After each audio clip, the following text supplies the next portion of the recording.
Ang Pilipinas ngayon. Narito na ang pinakamainit na mga balita na nakalap sa bawat sulok ng bansa. Ihahatid sa bawat Pilipino saan man kayo sa mundo.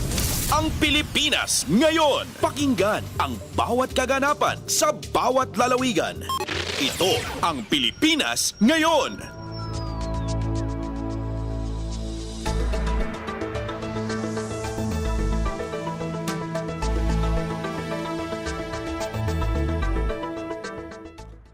Magandang araw po sa ating mga tagapakinig. Welcome po ulit sa ating programang Ang Pilipinas Ngayon. Sa ngalan ni Ven Blones, ito po si Steph Vicente. Samahan niyo po ako sa kabuuan ng ating palatuntunan.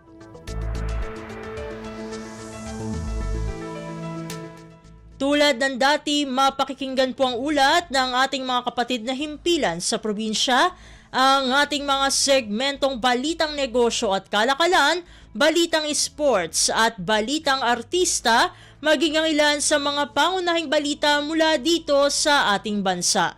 Yan po sa kabuuan ng ating palatuntunan, ang Pilipinas ngayon. Kumpleto, detalyadong balitaan, di papahuli sa mahahalagang kaganapan. Kamustahin ang inang bayan, ang Pilipinas ngayon.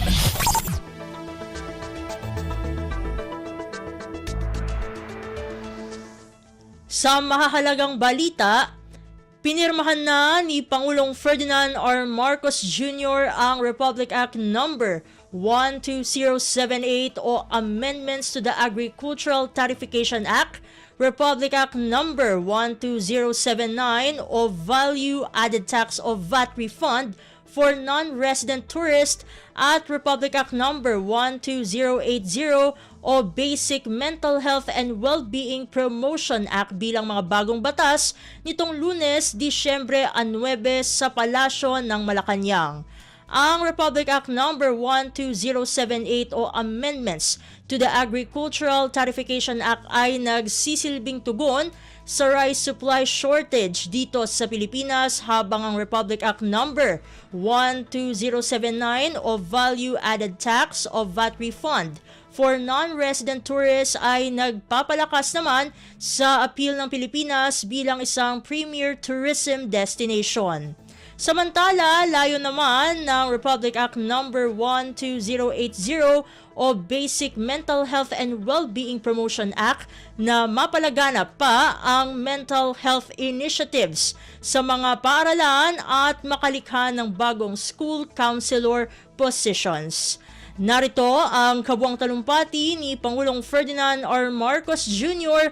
sa naturang kaganapan. Today we are here to talk about three measures that have the power to reshape our economy, improve the welfare of our farmers, and ensure the mental and physical health of our young Filipinos. The Act amending the Agricultural Tarification Act and the Value Added Tax Refund for Non-Resident Tourist Act are designed to unlock the full potential of our agriculture and tourism sectors, while the Basic Educational Mental Health and Wellbeing Promotion Act prioritizes the mental health and well-being of our learners, the future drivers of our country's growth. Before anything else, I would like to express once again my gratitude to those behind the timely passage of these three important laws on our legislators. On the amendment of the Agricultural Tarification Act, agriculture has long been the backbone of our economy, nourishing millions of Filipinos and providing livelihoods to countless communities. While it has faced challenges, such as the need for modernization and improved infrastructure, these obstacles also present valuable opportunities to innovate, to grow, and to build a more resilient future for our families and for the country. In 2019, we introduced the Rice Tarification Law, removing import restrictions on rice and replacing them with a tariff system. This aimed to make our local farmers more competitive and sustainable through, amongst others, the creation of the Rice Competitiveness Enhancement Fund, or what we refer to now as RCEF. Through the RCEF, we have been able to invest in high-quality seeds, mechanization, and training of our farmers, ensuring that they are equipped with the right skills and tools to increase productivity. With the expiration of the original 6-year plan for RCEP fast approaching, it became clear that we needed to extend and strengthen the program. And this is where this law comes in, extending the program to 2031 and significantly increasing its funding from the original 10 billion pesos to 30 billion pesos annually. This will enable us to do much more for our farmers, ensuring that they have the resources that they need to succeed and to make the rice industry even more competitive. As part of this law, the seed program and mechanization program will receive enhanced support to provide more farmers with access to high-quality seeds, which will boost their yields. The law also places significant emphasis on reducing post-harvest losses. By preventing up to 375,000 tons of milled rice from being wasted annually, we can help feed an additional 3.4 million Filipinos each year for the next 6 years, improving food security, making rice more accessible to everyone. Furthermore, this law also empowers the DA to maintain stricter oversight of the rice industry.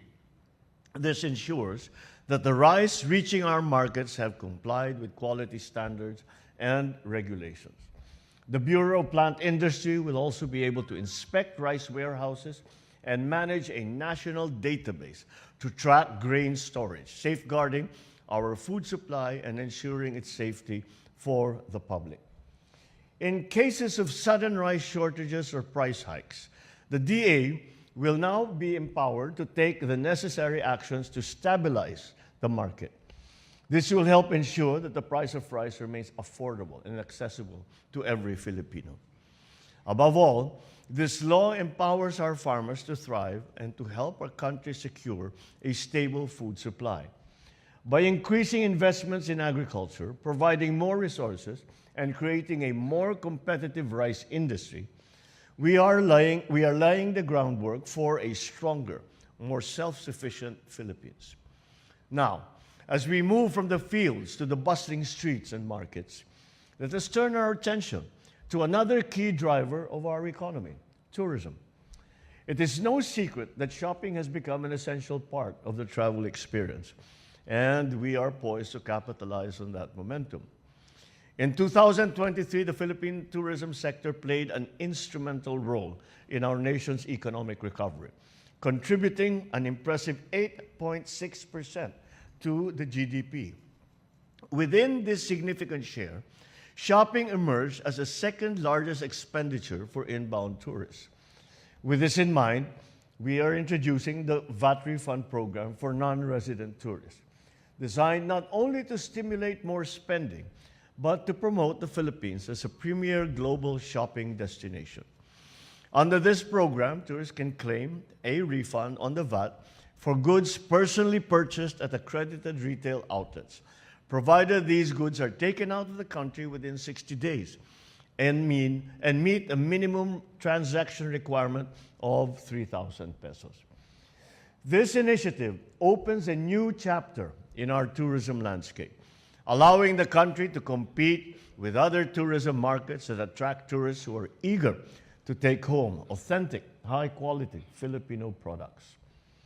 Former UNWTO Secretary General Taleb Rifai once said, "Shopping has converted into a determinant factor affecting a destination choice, an important component of the overall travel experience, and in some cases, the prime travel motivation." These words resonate deeply with our goals.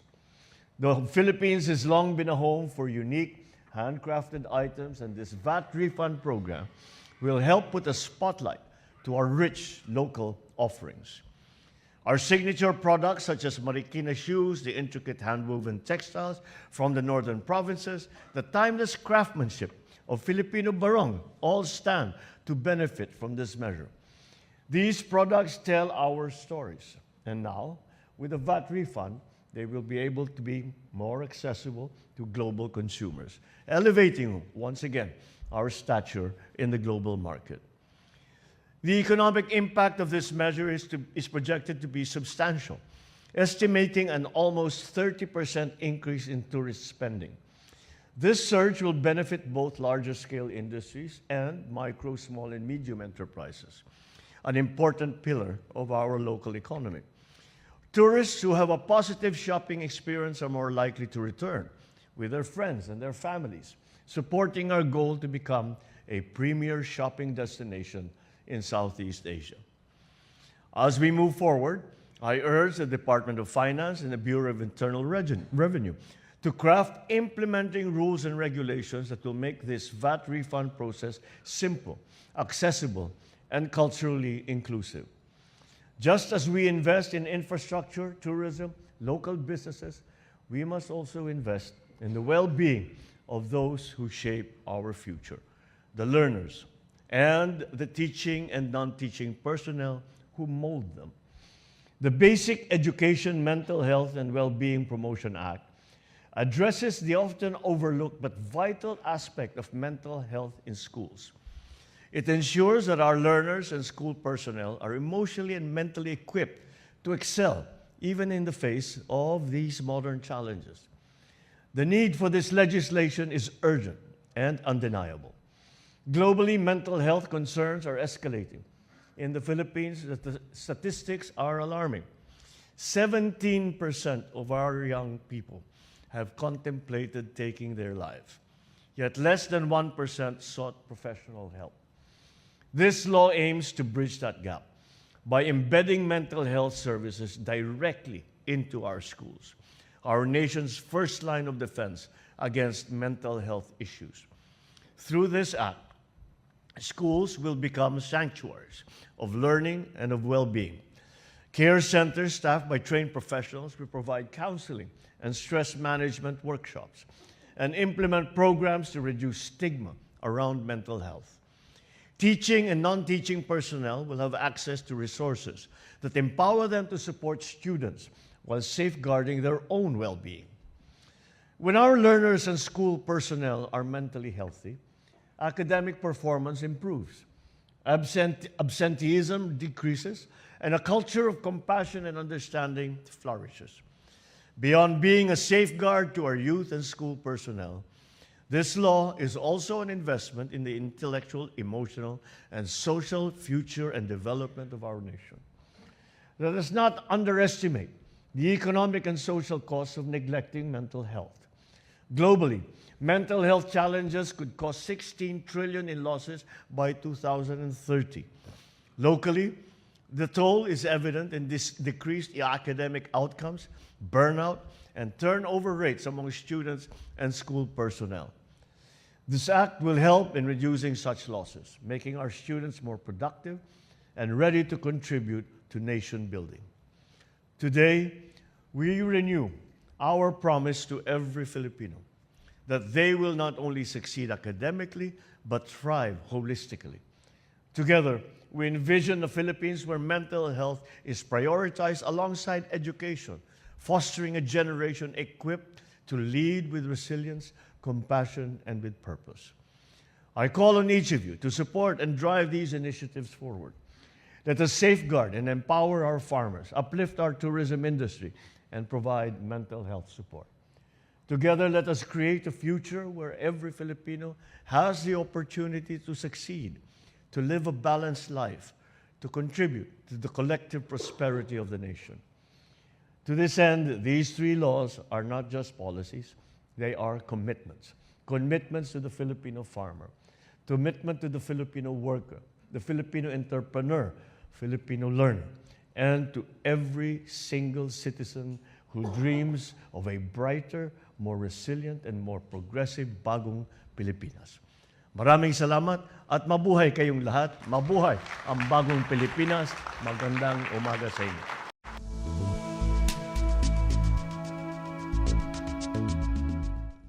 Si Pangulong Ferdinand R. Marcos Jr. Pasada ng mga balita mula sa Pilipinas para sa mga Pilipino saan man sa mundo. Ang Pilipinas ngayon.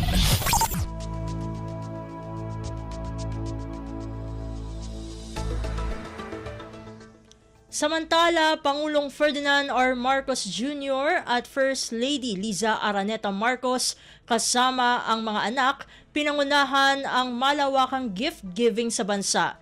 30,000 mga bata ang natanggap ng mga pamaskong regalo mula sa Balik Sigla Bigay Saya Year 3, a nationwide gift-giving day sa Malacanang grounds at iba't ibang bahagi ng bansa. Ang programa ay inisyatibo ng tanggapan ng Pangulo na isinasagawa sa pakikipagtulungan ng Department of Social Welfare and Development o DSWD, pribadong mga orphanage at komunidad sa iba't ibang bahagi ng bansa upang makapamahagi ng saya sa mga kapos sa buhay.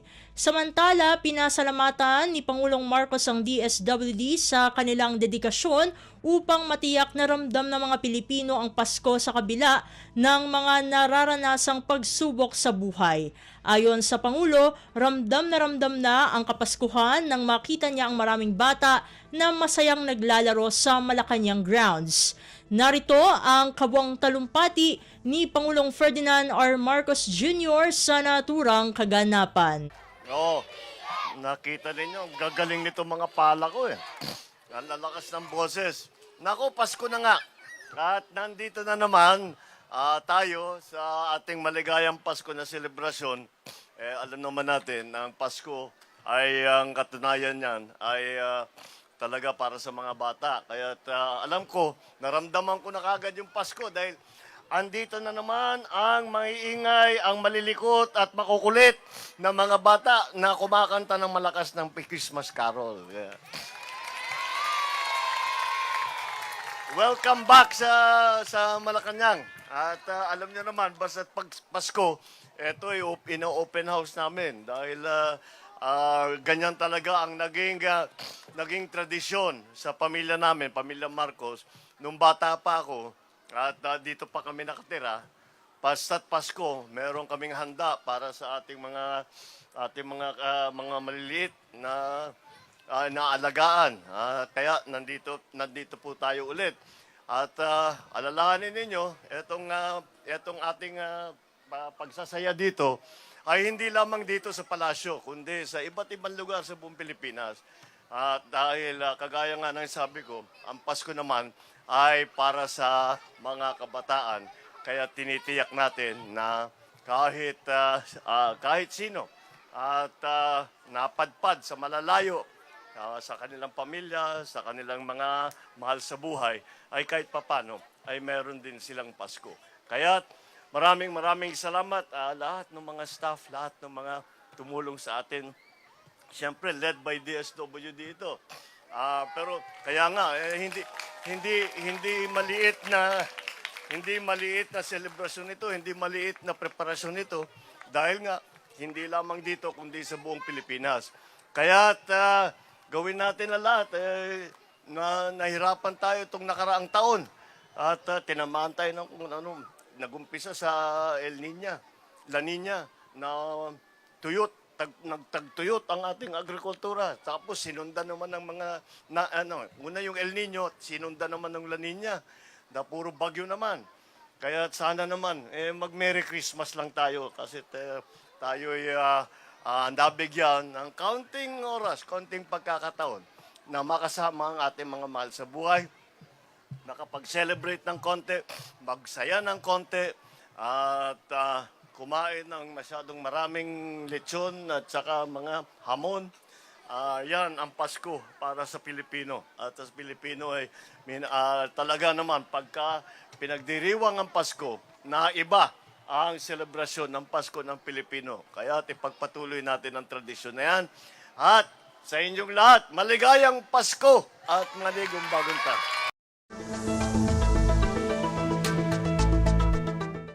Si Pangulong Ferdinand R. Marcos Jr. Kumpleto, detalyadong balitaan, di papahuli sa mahahalagang kaganapan. Kamustahin ang inang bayan, ang Pilipinas ngayon.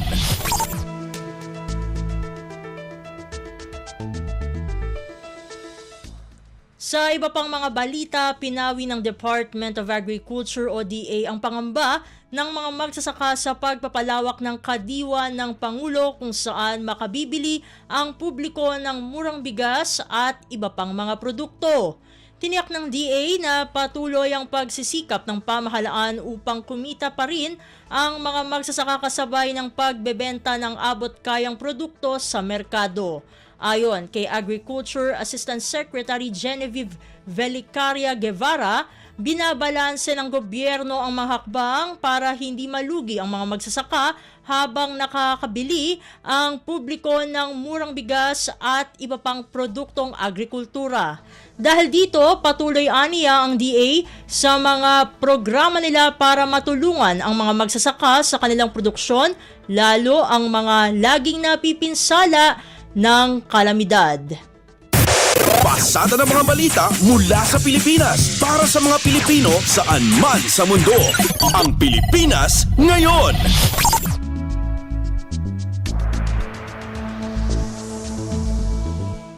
Sa iba pang mga ulat, Philippine Coast Guard o PCG pinaghahandaan ang dagsa ng mga biyahero ngayong panahon ng Kapaskuhan. Bukod sa mga pantalan, maglalagay din ng mga tauhan ang PCG sa mga beach at private resort na maaaring dagsain ng mga turista kasabay ng mahigpit na inspeksyon sa mga bagahe. Ang detalye ng balitang ito mula kay Michael Rogas. Itataas na ng Philippine Coast Guard ang kanilang status sa heightened alert bilang paghahanda sa seguridad sa pagdagsa ng mga biyahero ngayong holiday season. Dahil dito, inatasan na ni Philippine Commandant Admiral Ronnie Hill Gaban ang lahat ng district, station at substation na mahigpit na pagbabantay upang masiguro ang seguridad sa lahat ng mga pantalan, ferry terminal at pagbiyahe ng mga barko sa karagatan. Nais matiyak na liderato ng PCG na magiging maayos ang operasyon ng mga sea transport facilities at maging maginawa ang pagbiyahe ng mga mananakay ngayong Pasko. Bukod sa mga pantalan, maglalagay rin ang kanilang mga tauhan ng PCG sa mga beach at private resort sa buong bansa na maaaring dagsain ng mga turista. Mahigpit rin ang gagawing inspeksyon sa mga bagahe ng mga pasahero at maglalagay din sila ng mga medical team para tumulong sakaling magkaroon ng emergency. Ito si Michael Rogas para sa Radyo Pilipinas. Kumpleto, detalyadong balitaan, di papahuli sa mahahalagang kaganapan. Kamustahin ang inang bayan, ang Pilipinas ngayon.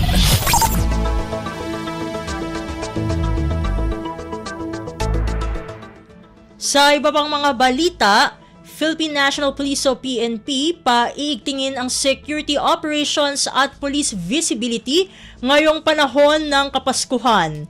Partikular na tututukan ng PNP ang mga high traffic areas tulad ng mga simbahan, mall, palengke, transport hub, mga pasyalan at iba pa. Ang detalye ng balitang ito mula kay J. Mark Dagala.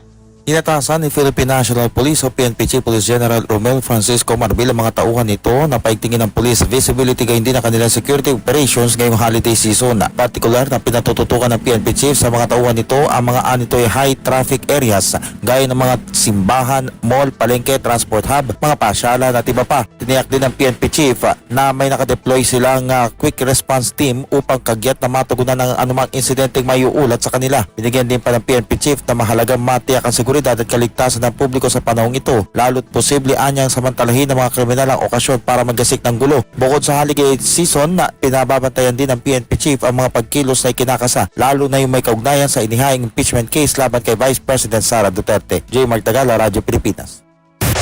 Pasada ng mga balita mula sa Pilipinas para sa mga Pilipino saan man sa mundo. Ang Pilipinas ngayon.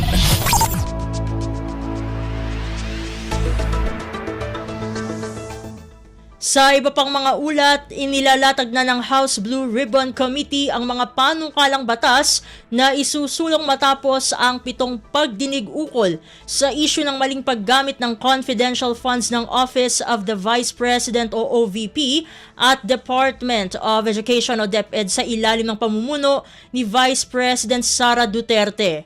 Ayon kay Manila Representative Joel Chua, chair ng komite, Isa sa kanilang panukala ay maalis ang pagiging confidential ng pondo at isa sa ilalim na sa ordinaryong pagsusuri kapag binigyan na ng Notice of Disallowance ng Commission on Audit o COA ang confidential funds. Isa pa sa panukala ay ang paglimita sa mga ahensya na makatatanggap ng confidential funds. Tanging mga ahensya ng gobyerno na lamang aniya na may kinalaman sa intelligence gathering ang bibigyan ng naturang pondo. Kasama rin sa lehislasyon ang paghihigpit sa pagpili ng Special Disbursing Officers. Isa sa nasiwalat sa pagdinig ng komite ay ibinibigay ng Special Disbursing Officer ng OVP at DepEd sa Security Officer ang confidential fund at ang mga ito ang may kinalaman sa paggamit nito. Samantala, inaasahang magpupulong ang komite araw ng Lunes para tapusin ang kanilang pagsisiyasat. Kumpleto, detalyadong balitaan, di papahuli sa mahahalagang kaganapan. Kamustahin ang inang bayan, ang Pilipinas ngayon.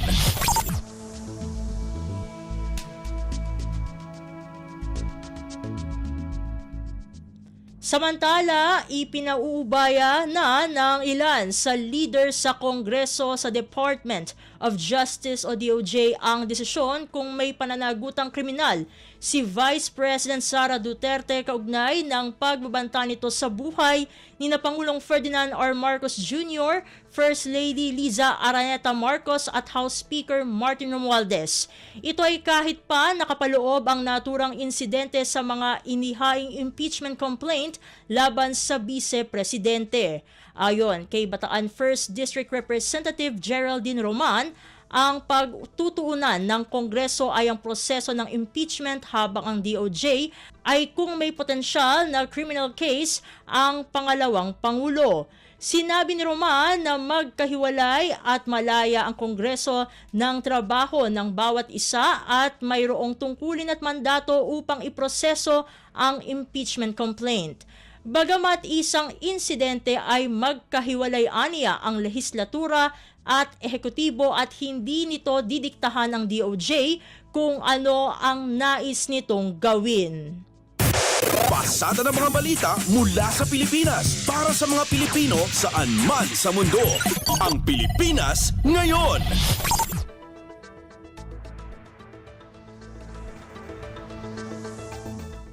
Sa iba pang mga balita, pinayuhan ng Department of Foreign Affairs o DFA ang mga Pilipino sa Syria na lumikas na dahil sa lumalalang kaguluhan doon.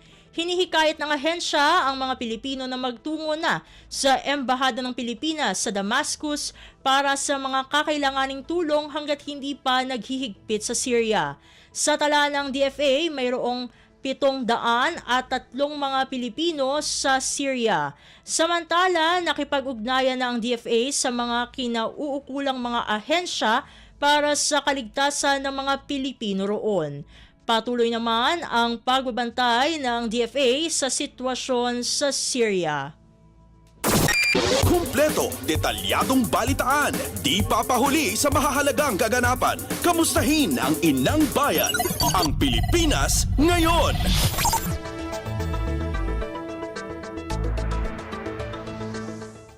Samantala, Department of Human Settlements and Urban Development o DHSUD muling nagbabala laban sa mga scammer na ginagamit ang pambansang pabahay program.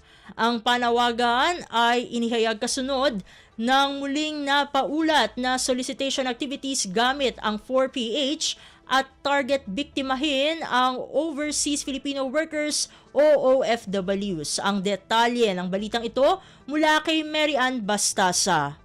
Muling nagpaalala sa publiko ang Department of Human Settlements and Urban Development o DSUD laban sa mga pang-abusong individual o grupo na ginagamit ang pambansang pabahay para sa Pilipino o 4PH program para makapanloko. Ginawa ni DHSUD Secretary Jose Rizalino Acuzar ang panawagan kasunod ng mga napaulat na namang solicitation activities na ginagamit ng 4PH at ng bibiktima ng mga OFWs. Sa natanggap na ulat ng ahensya, pinalalabas ng mga scammer na naghahanap sila ng investors para mapondohan ang mga proyektong pabahay pabahay sa 4PH at nangangako ng mataas na kita kapalit nito. Ayon kay Secretary Acuzar, fake news ito at posibleng investment scam dahil hindi naman tumatanggap ng investor sa ahensya para magpagawa ng 4PH projects. Kasunod nito ay hinikayat ng kalihimang publiko na agad isumbong sa kanila kung may anumang impormasyon gaya ng mga nagpapanggap na agent ng 4PH. Ito si Meran Bastasa para sa Radyo Pilipinas.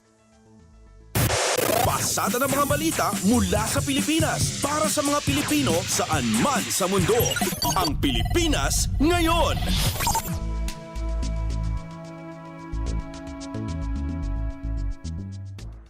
Sa iba pang mga balita, House Quad Committee umaasa na magiging prioridad ng pamahalaan ang mga irerekomendang lehislasyon na may kinalaman sa issue ng illegal na droga, Philippine Offshore Gaming Operators o POGOS at extrajudicial killings o EJKs. Ayon kay Quad Committee Lead Chair Robert Ace Barbers, target na mapagtibay sa plenaryo ang partial committee report bago ang Christmas break ng Kongreso. Ang detalye ng balitang ito mula kay Kathleen Forbes.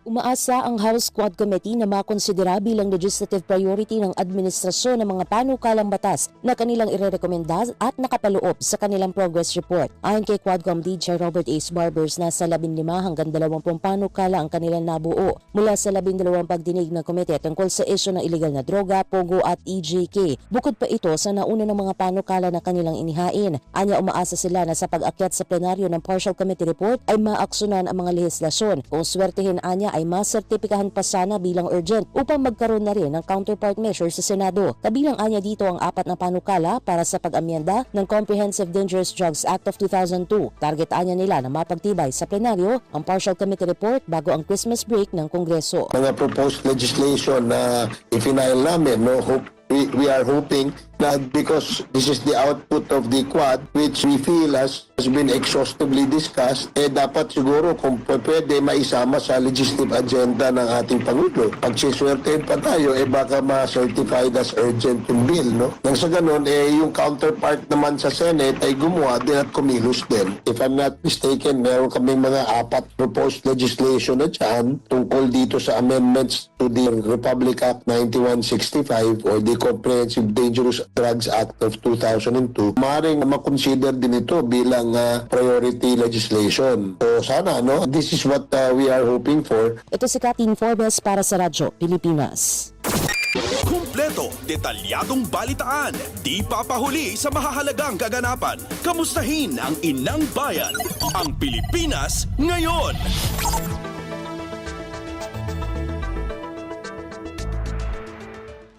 At iyan ang mga maiinit na balita para sa araw na ito. Samantala, ating antabayanan ang mga ulat mula sa ating mga kapatid na himpilan sa probinsya para sa regional news. Balita mula sa lalawigan sa bawat rehiyon ng ating bayan. Dito sa Ang Pilipinas Ngayon.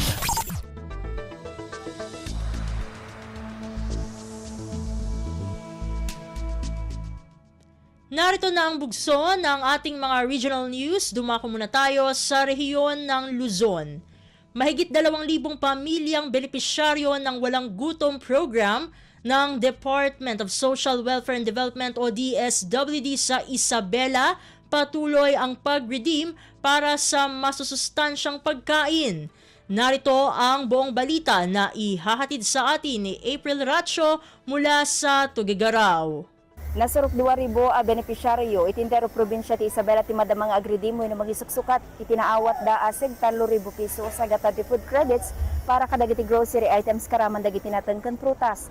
Dagiti benepisyaryo ang mauwagan kas karaman iti food poor category wenno marigatan amang gatang kadagiti masabol da para iti nasustansya ataraon iti inaldaw ket madama atultulungan ti gobyerno babaen ti Walang Gutom program ti Department of Social Welfare and Development wenno DSWD. Babaen kadagiti naiyawat kadakwadang electronic benefit transfer cards, maigatang dagitoy kadagiti napili a retailers iti probinsya.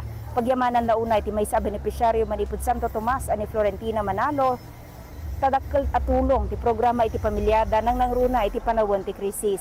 Ti programa may sa kadagiti flagship program ti agdamang administrasyon ket agserserbikas critical initiative iti panangsulbar iti food insecurity iti pagilian. Aglipas wenno agbayag ti redemption period aging Disyembre at 13. Data ti damag manipud to Gagaraw City daytin April sa Lucon Ratio para iti Radyo Pilipinas World Service. Balita mula sa lalawigan sa bawat rehiyon ng ating bayan.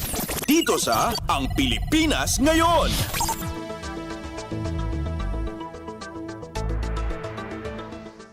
Inyong napakinggan ang ulat ni April Ratio mula sa Tuigaraw. Dakuin naman natin ang Baguio City, umento sa sahod ng mga manggagawa sa pribadong sektor at mga kasambahay sa Cordillera, epektibo na sa bisperas ng Pasko. Ang kabuang ulat ihahatid naman sa atin ni Jong Munar. Naituding nga aga-epektibo iti kanayuning nga sweldo dagiti mangged kadagiti pribado sektor ken kadagiti domestic workers iti rehiyon Cordillera inton bisperas iti Pasko. Dati ket kasaruno ti impablaak ti National Wages and Productivity Commission abaro a wage order nga inwar iti Regional Tripartite Wages and Productivity Board Cordillera. Gapoy ti dayta manayunan ti sweldo dagiti domestic workers iti 1,000 ken 100 nga pesos tunggal bulan no sa dino mapagbalin ang 6,000 nga pesos iti binulang nga sweldo dagitoy nga iti agdama ket 4,000 ken 100 laeng. Malaksid iti dayta umatumat iti 4 nga pesos dagiti sweldo dagiti mangged kadagiti pribado a sektor manipod iti sigot nga sweldo dagitoy nga 430 pesos tunggal aldaw ket agbalinan nga 470 pesos. Manipod iti Radyo Pilipinas Baguio, Jong Munar, nang ipadarag para ti Radyo Pilipinas World Service. Balita mula sa lalawigan sa bawat rehiyon ng ating bayan. Dito sa Ang Pilipinas Ngayon.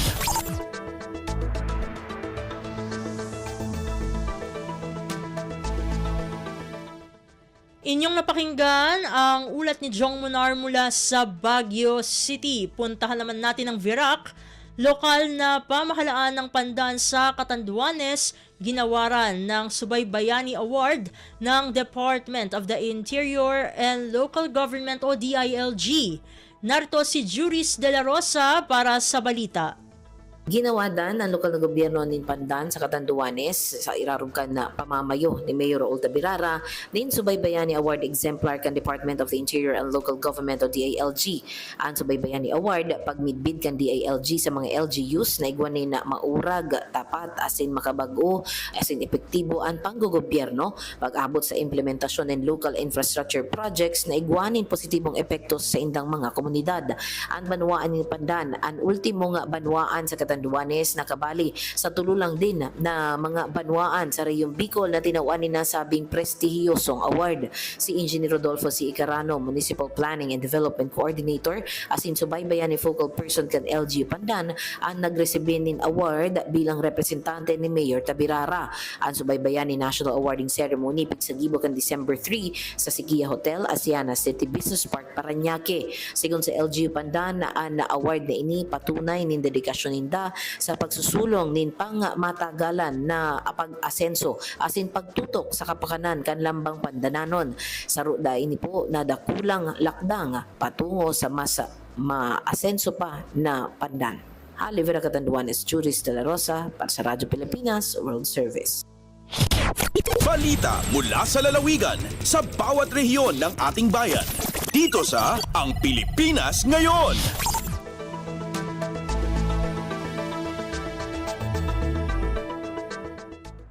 Inyong napakinggan ang ulat ni Juris De La Rosa mula sa Virac. Pumunta naman tayo sa rehiyon ng Kabisayaan. BBM rice na 29 pesos kada kilo muling mabibili sa lalawigan ng Bohol bilang handog ng National Irrigation Administration o NIA Region 7. Pakinggan ang kabuang ulat na ihahatid naman sa atin ni Jessa Aguailanan mula sa Cebu. Subli nga mapalit karong adlaw ang 29 pesos matag kilo nga bugas nga mas naila isip bagong bayaning magsasaka o BBM Rice ubos sa programa sa National Irrigation Administration dinhi sa Central Visayas. Matud sa NIA 7, anaa sa lungsod sa Lila sakop sa lalawigan sa Bohol ang BBM Rice nga abot sa mga mag-uuma nga mi-avail sa NIA Farming Support Program di na dunay subsidiya gikan sa ahensya ang ipugas nga bugas sa benepisyaryo aron mabaligya sa mas ubos nga presyo. Tabangan usab sa NIA ang maong mga mag-uuma nga itumod ang maong bugas ngadto sa kadiwa ng Pangulo o Tabo sa lain-laing LGU sa rehiyon, hinungdan nga mukabat ra gayud sa 29 pesos matag kilo ang baligya niini. Prioridad nga makapalit sa BBM Rice ang mga senior citizens, solo parents, persons with disabilities, 4-piece beneficiaries, diin kinahanglang magdala og ID nga magpamatuod nga sila miyembro sa maong priority sector. Aduna lamang limit nga usa ka bag nga dunay sulod na po ka kilo ang mapalit sa matag usa aron masigurong maapod kini ngadto sa mga labing nanginhanglan. Gikan sa RP1 Cebu sa Aguailanan para sa Radyo Pilipinas World Service. Balita mula sa lalawigan sa bawat rehiyon ng ating bayan. Dito sa Ang Pilipinas Ngayon.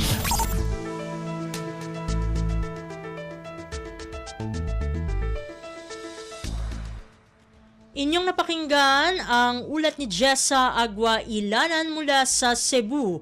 Dakuy naman natin ang Iloilo. 30 retired health workers sa Iloilo, kinilala ng Iloilo Provincial Health Office. Narito si Bing Pabiona para sa detalye ng balita.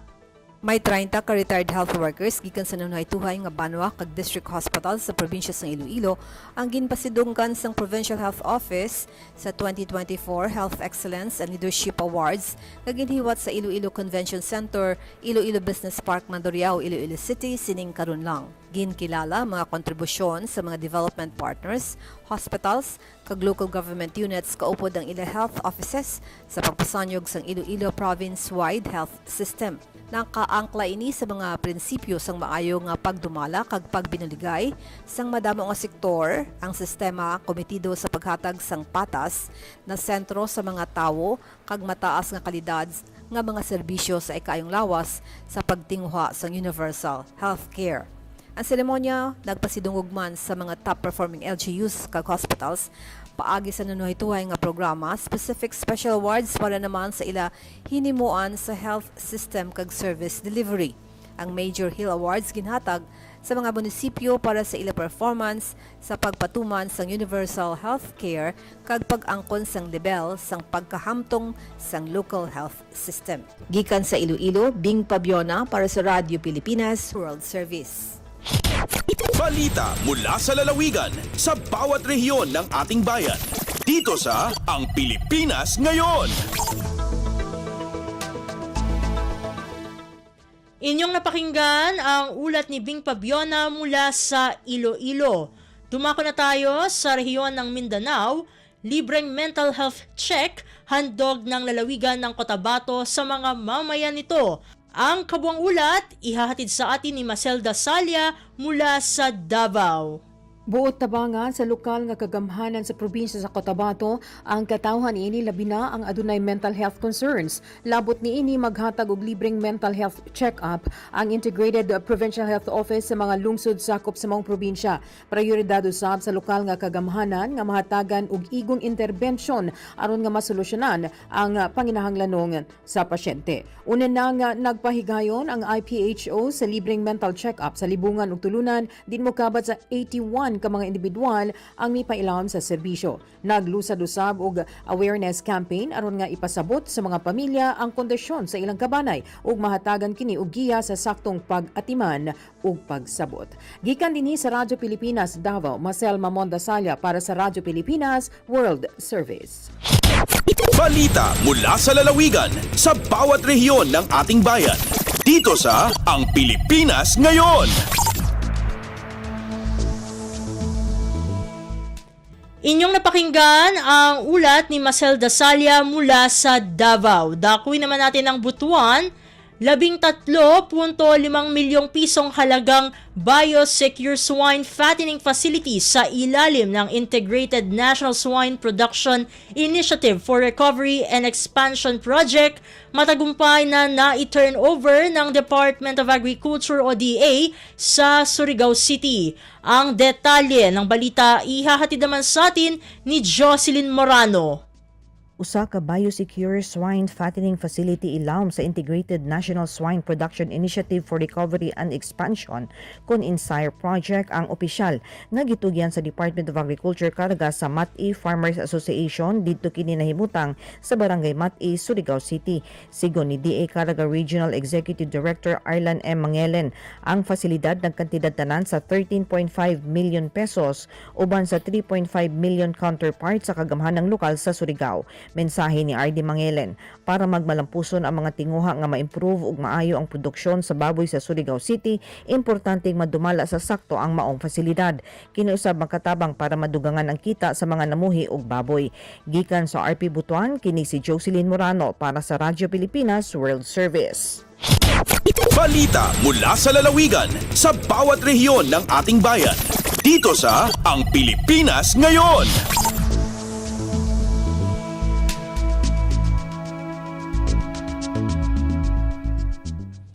Inyong napakinggan ang ulat ni Jocelyn Morano mula sa Butuan. Dito na nagtatapos ang ating regional news. Narito naman ang ating segmentong Balitang Negosyo at Kalakalan na susundan ng segmentong Balitang Sports. Parehas na ihahatid sa atin ng ating kasamang si Leo Magpayo. Lagay ng ekonomiya, kalakalan, negosyo at iba pa. Atin ang alamin dito sa Ang Pilipinas Ngayon. Magandang araw. Narito na po ang Balitang Negosyo at Kalakalan. Pumalo na sa 1.58 trilyong piso ang nakalap ng Department of Trade and Industry o DTI, Board of Investment, na pumasok sa bansa mula Enero hanggang Nobyembre ngayong taon. Mas mataas ito ng 44% kumpara noong nakaraang taon na umabot lamang sa 1.1 trilyong piso sa kaparehong panahon. Ayon kay DTI Secretary Cristina Roque na sa naturang halaga ng investment sa ating bansa, ang bansang Switzerland ang may pinakamalaking investment na umabot sa 289 na bilyong piso. Sumunod naman ang bansang The Netherlands na may 40.59 na bilyong piso, pumangatlo ang Japan na may 14.67 bilyong piso, at sumunod ang South Korea na may 12.73 bilyong piso. Kumpiyansa naman ang DTI na maaabot nito ang taunang target ng investment na 1.6 na trilyong piso bago matapos ang taong 2024. Lagay ng ekonomiya, kalakalan, negosyo at iba pa. Atin ang alamin dito sa Ang Pilipinas Ngayon. Tiniyak ni Department of Finance o DOF Secretary Ralph Recto ang pagsisikap ng gobyerno na gawing mas abot kaya ang bilihin ngayong Kapaskuhan at maihatid ang tulong sa mga naging biktima ng bagyo kamakailan. Ayon kay Recto, ang November inflation outturn ay indikasyon ng epektibong interventions ng Marcos Jr. Administration upang tugunan ang supply ng mga pangunahing bilihin, partikular na ang bigas. Ginawa ni Recto ang pahayag kasunod ng naitalang 2.5% inflation rate para sa buwan ng Nobyembre na anya ay pasok sa target range ng economic managers. Diin ng kalihim, nasa tamang landas ang gobyerno upang mapanatili ang inflation sa target sa gitna ng mga hamon tulad ng mga kalamidad.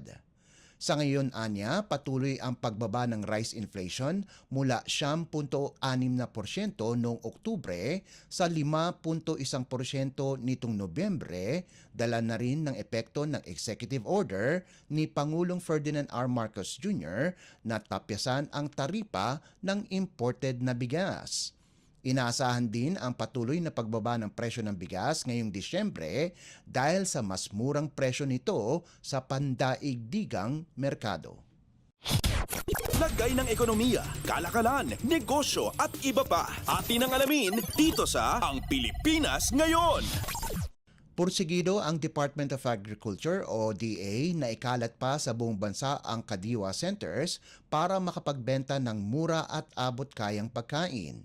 Sa Saturday News Forum, sinabi ni Agriculture Assistant Secretary Genevieve Guevara, plano ng DA na maglagay ng Kadiwa stores sa lahat ng pangunahing palengke sa Metro Manila. Nakikipag-ugnayan na ang ahensya sa mga rice retailer at iba pang food producers para sa pagbubukas ng dagdag na Kadiwa stores. Sabi pa ni Guevara na target ng DA ang mahigit 1,000 Kadiwa Center sa buong bansa. Nakikipag-ugnayan na rin ang ahensya sa PhilPost para maglagay ng Kadiwa stores sa mga post office at magamit ang asset ng PhilPost sa pagpapalawig ng operasyon nito. Asahan na rin sa susunod na linggo ang pagbubukas ng Kadiwa Center sa mga Metro Rail Transit o MRT at Light Rail Transit o LRT stations. Hindi umano nasimulan ang operasyon ng Kadiwa stores sa MRT at LRT stations dahil inaayos pa ang polisiya para dito. Lagay ng ekonomiya, kalakalan, negosyo at iba pa. Atin ang alamin dito sa Ang Pilipinas Ngayon. At para naman sa sports balita, Updates at pinakahuling mga usapin sa mundo ng palakasan. Atin ang pakinggan dito sa Ang Pilipinas Ngayon. lumapit na sa pagkuha muli ng kanilang titulo ang National University pagkaraang malusutan ang University of Santo Tomas 72-71 sa Game 1 ng kanilang Best of 3 Finals Series sa UAAP Season 87 Women's Basketball Tournament na ginanap sa Smart Araneta Coliseum.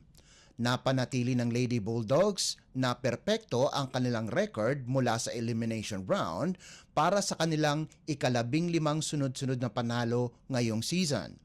Pinangunahan ng veteranong forward na si Carl Pingol ang NU sa nagawa nitong 18 puntos kasama pa ang 9 na rebounds, 2 assists, 3 steals at 1 tapal. Nakakuha naman si Pingol ng tulong mula sa kapwa nitong senior na si Camille Clarin na nakalikom ng 12 puntos, 4 na rebounds, 2 assists at 2 steals. Nasayang naman ang 22 puntos ni Kent Pastrana para sa talo ng UST, pati na rin ang nagawa nitong 6 na rebounds, 2 assists at 3 steals. Sa Miyerkules, lalaruin ang Game 2 ng kanilang serye na gaganapin sa Mall of Asia Arena sa Pasay City. Updates at pinakahuling mga usapin sa mundo ng palakasan. Atin ang pakinggan dito sa Ang Pilipinas Ngayon. Nakopo muli ng Pampanga Giant Lanterns ang titulo ng Maharlika Pilipinas Basketball League o MPBL pagkarang payukuin muli ang Quezon Huskers 65-61 para maging kauna-unahang koponan na maging back-to-back champions sa liga na ginanap sa Bren Giao Sports Center sa San Fernando, Pampanga. Pinangunahan muli ni Justin Baltasar ang Pampanga para sa kanyang karapat-dapat na ikalawang magkasunod na Most Valuable Player title, ang ikatlong sunod-sunod na panalo ng Giant Lanterns sa pinaigsing Best of 5 title series ng 29 na koponan ng ika-6 na season ng liga. Nakapagtala ang 6'8" na si Baltasar ng impresibong double-double na 19 na puntos at 19 na rebounds, sahog pa ang 2 assists at 1 tapal sa mahigit 36 na minutong paglalaro. Ang mga miyembro ng mythical team na sina Archie Concepcion at Encho Serrano ang sumuporta kay Baltasar sa nagawa nitong 19 at 15 puntos ayon sa pagkakasunod. Samantala, nakuha naman ng 21 puntos mula kay Judel Fuentes ang Quezon at 18 puntos kay LJ Gonzalez. Madaling kinuha ng Giant Lanterns ang Game 1, 88-71 at ang Game 2, 79-60 sa Dubai para maging kauna-unahang pagkakataon na ang championship games ng Philippine Basketball ay ginanap sa ibang bansa. Updates at pinakahuling mga usapin sa mundo ng palakasan. Atin ang pakinggan dito sa Ang Pilipinas Ngayon. Linampaso ng signal ang NX-LED 25 to 18, 25 to 22 at 25 to 23 sa kanilang pagtatapat sa Premier Volleyball League o PVL All Filipino Conference na ginanap sa Minglanilla Sports Complex sa Cebu. Nananatiling walang bahid ang record ng HD Spikers kung saan napalawig pa nila ito sa 4. Pinangunahan ni Vanny Gandler ang signal sa nagawa nitong 13 puntos habang nakakuha ito ng tulong mula kay Ces Molina na nagdagdag ng 10 puntos. Nakagawa naman ng 18 puntos si Chara Permentilla para pangunahan ang Chameleons habang nagambag si Lucille Almonte ng 11 puntos para manatiling walang panalo ang koponan sa loob ng 4 na laro. Samantala, linampaso din ng Galleries ang Capital One 26 to 24, 25 to 14 at 25 to 23. Nakalikom si Jewel Encarnacio ng 11 puntos habang sina Aiza Jimenez at Andrea Marzan ay kapwa nakagawa ng 10 puntos bawat isa para ibigay sa High Risers ang kanilang unang panalo pagkalipas ng 4 na talo. Nasayang naman ang 14 na puntos ni Leila Cruz, pati na rin ang 10 puntos ni Jorel Singh kung saan bumagsak sa 1-4 ang kartada ng Solar Spikers. Updates at pinakahuling mga usapin sa mundo ng palakasan. Atin ang pakinggan dito sa Ang Pilipinas Ngayon. At yan ang pinakahuling balita sa larangan ng palakasan. Para sa Radyo Pilipinas World Service, ito po si Leo Magpayo. Magandang araw. Updates at pinakahuling mga usapin sa mundo ng palakasan. Atin ang pakinggan dito sa Ang Pilipinas Ngayon.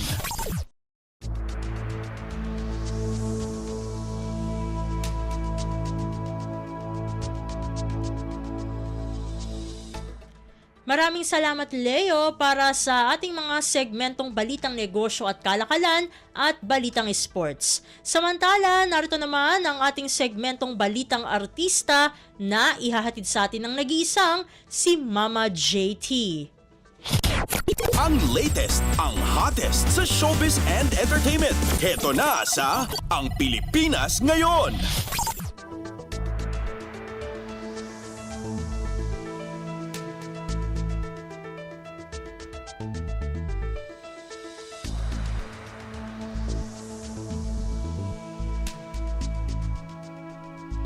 Hello! Magandang araw sa ating mga chismoso. At chismosang nag-aabang ng ating mga trending na balita sa mundo ng showbiz. Ito na ang ratsyada ng ating mga chika.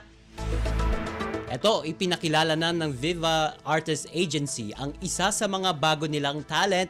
Yan ay ang pamangkin ng yumaong aktor na si Rico Yan na si Alfie.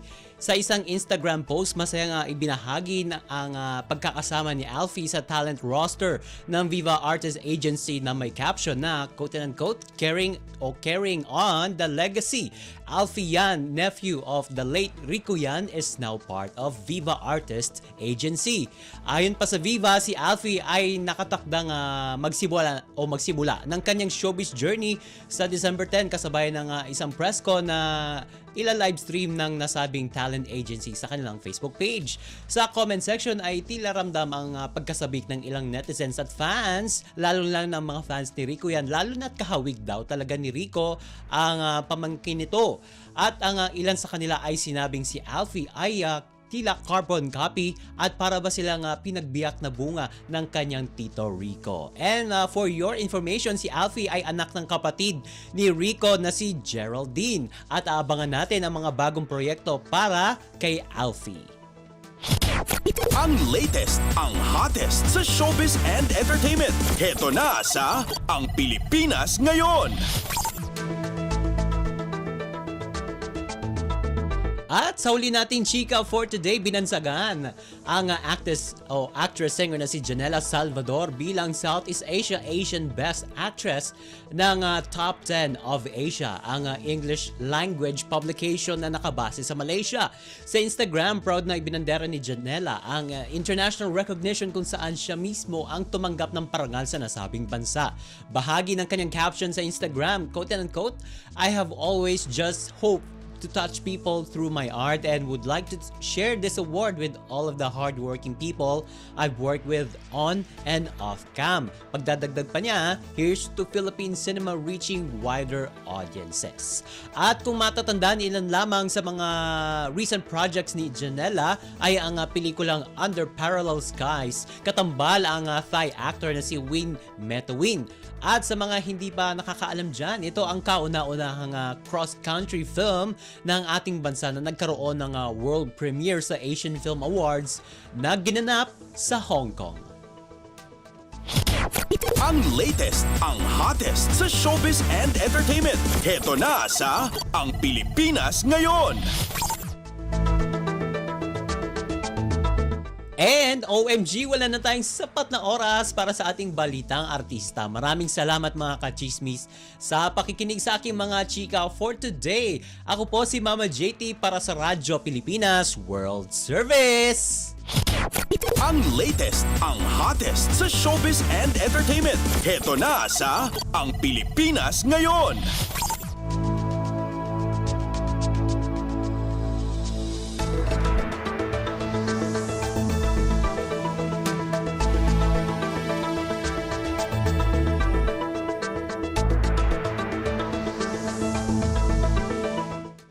At yan ang naging kabuuan ng ating programa para sa araw na ito. Samantala, magpapasalamat muna tayo sa ating mga nakasama sa ating transmitter site, sa Tinang, sa studio. Kasama natin si Milo Jonella, Susan Aison at Anthony Pimentel. Pinasasalamatan din natin ang ating executive producer para sa araw na ito na si Jerome Toledo. Salamat din sa mga naghatid ng mga ulat mula sa Kamaynilaan at mga probinsya, pati na rin ang naghatid sa atin ng mga segmentong Balitang Negosyo at Kalakalan at Balitang Sports na si Leo Magpayo at ng segmentong Balitang Artista na si Mama JT. At syempre, maraming salamat sa ating station manager na si Mr. Ray Sampang. Maraming salamat po hanggang sa susunod na edisyon ng ating palatuntunan. Huwag kalimutang mag-like, mag-follow at mag-subscribe na sa mga social media account o page ng Radyo Pilipinas World Service upang maging laging updated sa mga mahalagang balita. Sa ngalan ni Ven Blones, ito po si Steph Vicente. Mabuhay po tayong mga Pilipino. At yan ang Pilipinas Ngayon. Muling samahan si Ven Blones sa parehong oras at alamin ang pinakahuling mga kaganapan at balita saan man kayo naroon. Ang Pilipinas Ngayon!